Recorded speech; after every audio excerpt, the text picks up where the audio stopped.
ಕಳಿಸಿದ್ರಂತ 10 ಮಕ್ಕಳಿಗೆ. 10 ಮಕ್ಕಳಿಗೆ ಕಳಿಸಿದಾಗ ಆ 10 ಮಕ್ಕಳೆಲ್ಲ ವಿದ್ಯಾಭ್ಯಾಸವನ್ನು ಮಾಡ್ತಿದ್ರು. ವೇದವನ್ನ, ಸಂಸ್ಕೃತವನ್ನ, ಸಂಗೀತವನ್ನ ಎಲ್ಲ ಒಂದು ಶಿಕ್ಷಣವನ್ನ ಸರಿಯಾಗಿ ಕಲಿತಾ ಇದ್ರು. 9 ಮಂದಿ ಕಲಿತಾ ಇದ್ರು. ಒಬ್ಬ ಮಾತ್ರ ಏನು ಮಾಡ್ತಿದ್ದ ಅಂತಕ್ಕಂಥ ಮಾತು ಕೇಳಿದ್ರೆ ಗುರುಗಳ ಸೇವೆಯನ್ನು ಮಾಡ್ತಿದ್ದವ. ಏನು ಮಾಡ್ತಿದ್ದ? ಗುರುಗಳ ಸೇವಾ ಮಾಡ್ತಿದ್ದ. ಗುರುಗಳ ಸೇವಾ ಮಾಡವ ಮಠವನ್ನ ಸ್ವಚ್ಛ ತೊಳೆಯೋದು, ಕಸ ಹೊಡೆಯೋದು, ಪಾತ್ರೆ ತೊಳೆಯೋದು, ಗುರುಗಳಿಗೆ ಪ್ರಸಾದ ತಯಾರು ಮಾಡೋದು, ಗುರುಗಳಿಗೆ ಎಣಿ ಮಾಡೋದು, ಗುರುಗಳಿಗೆ ಸ್ನಾನ ಮಾಡಿಸೋದು, ಗುರುಗಳ ಒಟ್ಟ ಸೇವಾ ಬಿಟ್ಟು ಮತ್ತೊಂದೇನು ಮಾಡಲಿಲ್ಲಂತ. ಸುಮಾರು 16 ವರ್ಷ ಎಲ್ಲ ಉಳಿದ ವಿದ್ಯಾರ್ಥಿಗಳು ಕಲ್ತರು. ಎಲ್ಲ 9 ಜನ ವಿದ್ಯಾರ್ಥಿಗಳು ಸಂಸ್ಕೃತವಾಗಿ ಮಾತಾಡ್ತಿದ್ರು, ಸಂಸ್ಕೃತದೊಳಗೆ ಪದವೀಧರರಾದರು, ಸರ್ಟಿಫಿಕೇಟ್ ತಗೊಂಡ್ರು, ಎಲ್ಲ ಆಯಿತು. ಆದಾಗ ಒಂದು ಸಲ ಎಲ್ಲ ವಿದ್ಯಾರ್ಥಿಗಳು ಸಂಸ್ಕೃತ ನಡೆದಾಗ ಗುರುಗಳು ಇವನಿಗೆ ಕೇಳಿದ್ರಂತ, ನೀನು ಬಾರೋ, ಎಲ್ಲರೂ ಸಂಸ್ಕೃತದಾಗ ಮಾತಾಡ್ಲಿಕ್ಕತ್ತಾರ, ನೀನು ಮಾತಾಡಬಾ ಅಂತ ತಿಳ್ಕೊಂಡು. ಅವ ಏನು ಕಲಿತೇ ಇಲ್ಲ, ಸಂಸ್ಕೃತ ಶಬ್ದನೂ ಗೊತ್ತಿಲ್ಲ, ಸಂಸ್ಕೃತದ ಒಂದು ಸಾಹಿತ್ಯ ತೀಡಿಲ್ಲ, ಒಂದು ಅಕ್ಷರ ಬರೆದಿಲ್ಲ ಅವ.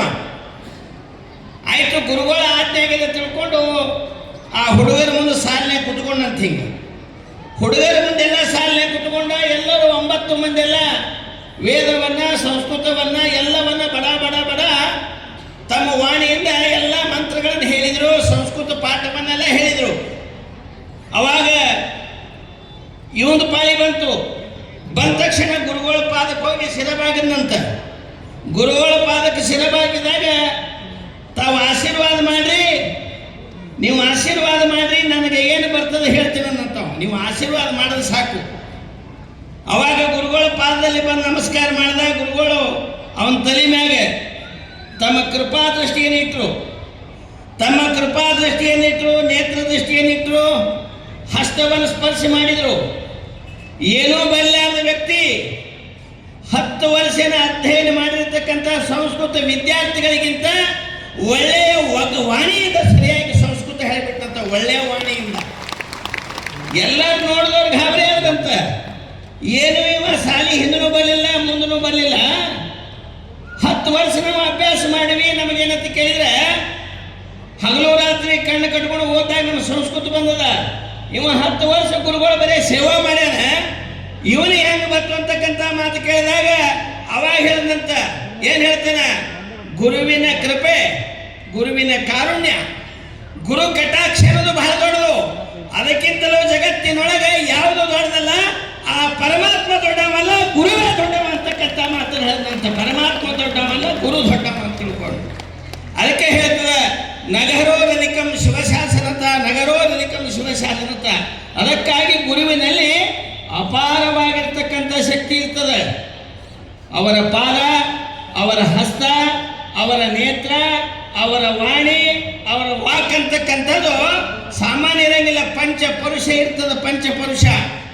ಇನ್ನಾಗಿ ಹೇಳಿದ್ರು ನೋಡ್ರಿ, ಸಿದ್ಧಲಿಂಗ ಶಿವಾಚಾರ್ಯರು ಏನಂತ ಕೇಳಿದ್ರೆ ಇಲ್ಲಿ ಮಠವನ್ನು ಕಾಯ್ಕೊಂಡ್ರು, ಮಠವನ್ನು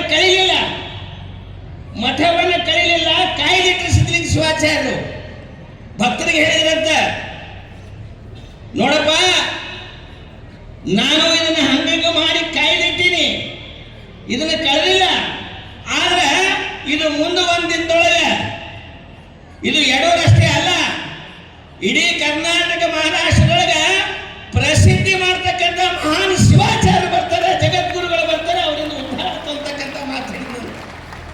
ಅದಕ್ಕಾಗಿ ಹೇಳ್ತಾರೆ, ಹಲವು ಮಾತೆಯನ್ನು ನೀನು ನಿನ್ನ ಪಾದವನ್ನಿಟ್ಟ ನೆಲವೇ ಸುಕ್ಷೇತ್ರ, ಜಲವೇ ಪಾವನ ತೀರ್ಥ, ಸುಲಭ ಗುರುವೆ ಕೃಪೆಯಾಗು. ಯಾವಾಗ ಜಗದ್ಗುರುಗಳಲ್ಲಿ ಪಾದ ಇಟ್ಟರು, ಎಲ್ಲಿ ಪಾದ ಸ್ಪರ್ಶ ಮಾಡಿದ್ರು, ಇದು ಏನಾಗಿದೆ ಅಂತಕ್ಕಂಥ ಮಾತು ಕೇಳಿದ್ರೆ ಕಲ್ಪವೃಕ್ಷ ಮರದಂಗೆ ಇದು ಬೆಳೀತು.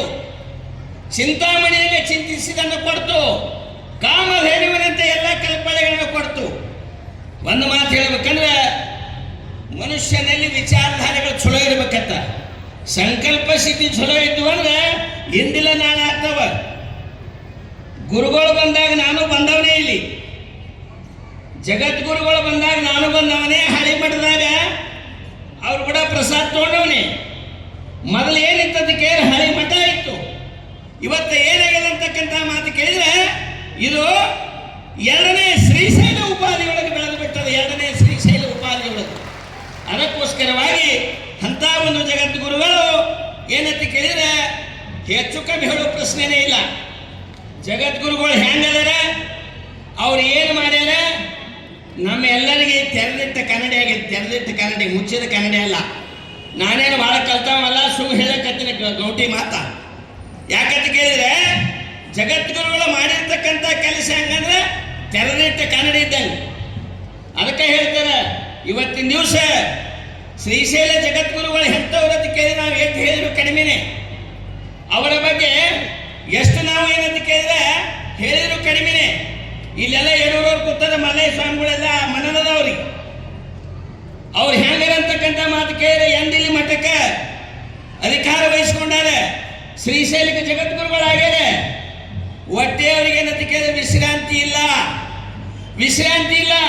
ಹೇಗಂತಕ್ಕಂಥ ಮಾತು ಕೇಳಿದ್ರೆ ಶ್ರೀಶೈಲ ಜಗದ್ಗುರುಗಳಿಗೆ ಇನ್ನೊಂದು ಹೆಸರದ.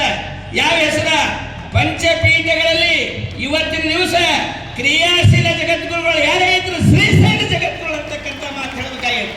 ಅದಕ್ಕೋಸ್ಕರವಾಗಿ ಅಂತ ಒಂದು ಒಳ್ಳೆಯ ಕೆಲಸವನ್ನು ಮಾಡಿ ಸಮಾಜಕ್ಕೆ ಬಹಳ ಹತ್ತಿರ ಹೋಗಿ ಬಡವ ಬಲ್ಲಿದ ಮೇಲು ಕೀಳು ಎಲ್ಲದೆ ಸರ್ವರಿಗೂ ಸಮಾನತೆಯ ಭಾವವನ್ನು ಕೊಟ್ಟು ಲಿಂಗೈಕ್ಯವಾಗಿಸ ಪಂಡಿತಾರಾದರೂ ಉದ್ಘೋಷ ಮಾಡಿದರು. ಬೆಳಗು ಪಂಚಾಚಾರ್ಯ ತತ್ವವೇ, ಬೆಳಗು ಬಸವನ ಭಕ್ತಿ ತತ್ವವೇ, ಬೆಳಗು ಜಂಗಮರ ವಂಶದ್ವೀಪವೇ. ಇವತ್ತಿನ ದಿವಸ ಲಿಂಗೈಕ್ಯ ವಾಗೀಶ ಪಂಡಿತಾರಾಧ್ಯ ಜಗದ್ಗುರುಗಳ ಸಾರಿದ ವಾಣಿಯಿಂದ ಇವತ್ತು ರೂಢಿ ಒಳಗೆ ತಂದಿರ್ತಕ್ಕಂಥ ಜಗದ್ಗುರುಗಳು ಯಾರ್ಯಾರು ಅವರೇ ಶ್ರೀಶೈಲ ಜಗದ್ಗುರು ಅಂತಕ್ಕಂಥ ಮಾತನ್ನು ಹೇಳಬೇಕಾಗಿದೆ. ಅದಕ್ಕೋಸ್ಕರವಾಗಿ ಸೇರಿದ ಸರ್ವರಿಗೂ ಈ ಕಾರ್ಯಕ್ರಮ